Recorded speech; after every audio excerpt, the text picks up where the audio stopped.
கீரையை இந்த மாதிரி டேஸ்டா பண்ணி கொடுத்தா யார் தான் வேணான்னு சொல்லுவாங்க. ஈவினிங் டைமுக்கு ஒரு சூப்பரான ஸ்நாக், கிறிஸ்பி அண்ட் டேஸ்டியான கீரை வடை எப்படி பண்றதுன்னு பார்க்கலாம் வாங்க.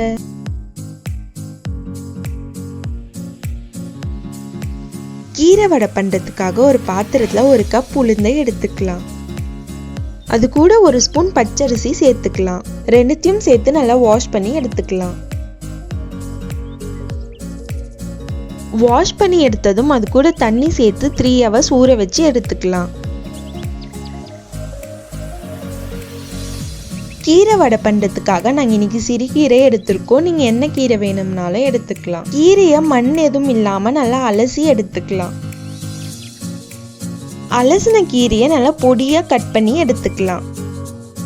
2 பெரிய வெங்காயமும் பொடியா கட் பண்ணி எடுத்துக்கலாம். 2 பச்சை மிளகாவை பொடியா கட் பண்ணிக்கலாம். ஒரு துண்டு இஞ்சியும் பொடியா கட் பண்ணி எடுத்துக்கலாம்.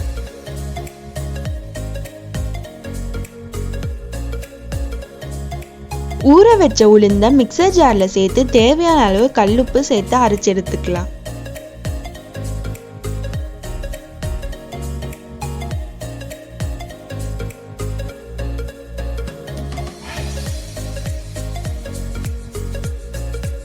அரைச்ச மாவை ஒரு பாத்திரத்துக்கு மாத்திக்கலாம்.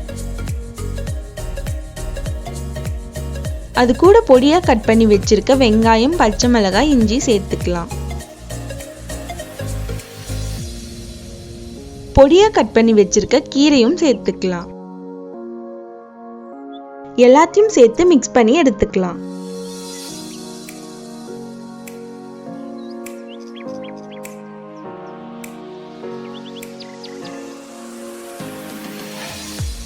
ஸ்டவ்ல ஒரு கடாய் வச்சு பொரிச்செடுக்கிறதுக்கு தேவையான அளவு எண்ணெய் சேர்த்துக்கலாம்.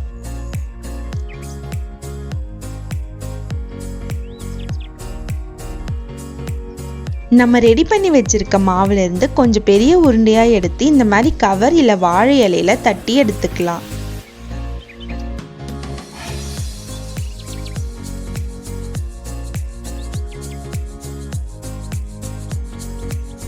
எண்ணெய் நல்லா காஞ்சதும் நம்ம தட்டி வச்சிருக்க வடையை சேர்த்து பொரிச்சு எடுத்துக்கலாம்.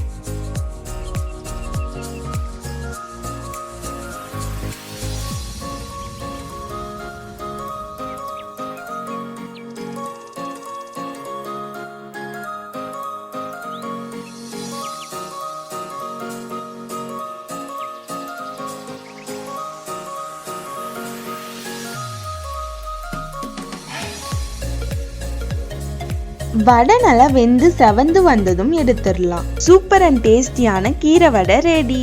இந்த கீரை வடையை தேங்காய் சட்னி கூட வச்சு சாப்பிட்டா டேஸ்ட் வேற லெவல்ல இருக்கும். கீரையே பிடிக்காதுன்னு சொல்ற உங்க ஃப்ரெண்ட்ஸ் அண்ட் ஃபேமிலிக்கு இந்த வீடியோவை ஷேர் பண்ணி விடுங்க.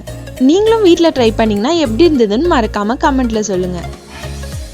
இந்த வீடியோ உங்களுக்கு பிடிச்சிருந்தா வீடியோக்கு ஒரு லைக் பண்ணிட்டு இந்த மாதிரி வீடியோஸ்க்கு நந்தூஸ் கிச்சனை சப்ஸ்கிரைப் பண்ணி வச்சுக்கோங்க. தேங்க்ஸ் ஃபார் வாட்சிங். See you in the next video.